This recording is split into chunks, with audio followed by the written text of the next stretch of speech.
College கிளம்பிட்டேன் நான்.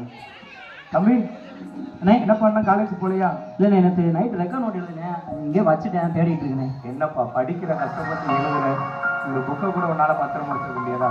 கவனமா தேடுப்பா, எடுத்து காலேஜ் சீக்கிரம். சரி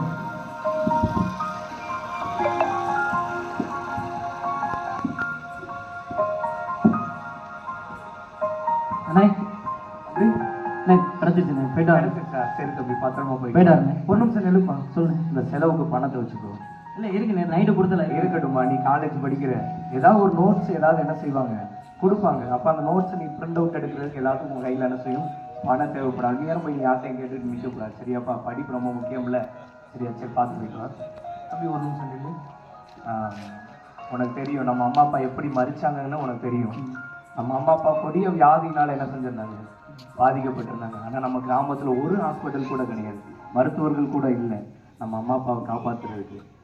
அதனால தான் உன்னை இவ்வளோ கஷ்டப்பட்டு என்ன செய்கிறேன், டாக்டருக்கு படிக்க வைக்கிறேன். நீ நல்லா படித்து நம்ம கிராமத்துக்கே ஒரு டாக்டராக என்ன செய்யணும், வந்து மக்களுக்கு இலவசமாக நீ என்ன செய்யணும், சேவை செய்யணும். நீ நண்பர்களோட சேரு, நான் வேண்டான்னு சொல்ல மாட்டேன். ஆனால் நண்பர்களிடத்துல பார்த்து கவனமாக பேசணும். தேவையில்லாத காரியத்தை கற்றுக்கொண்டு தேவையில்லாத பிரச்சனை வந்து படிப்பை மட்டும் என்ன செஞ்சிடக்கூடாது, விட்டுறக்கூடாது. கவனமாக இருக்கும். என்னப்பா? சரி போயிட்டாங்க.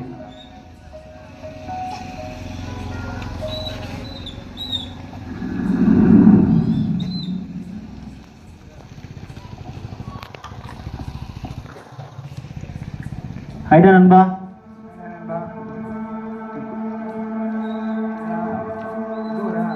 காலேஜ் போறேன்டா. ஒரு நாளைக்கு லீவ் போடு. இன்னைக்கு ஒரு நாளைக்கு இல்லடா நண்பா, இந்த ரெக்கார்ட் நோட் வர நீ கடைசி நாள் சப்மிட் பண்ணணும்டா.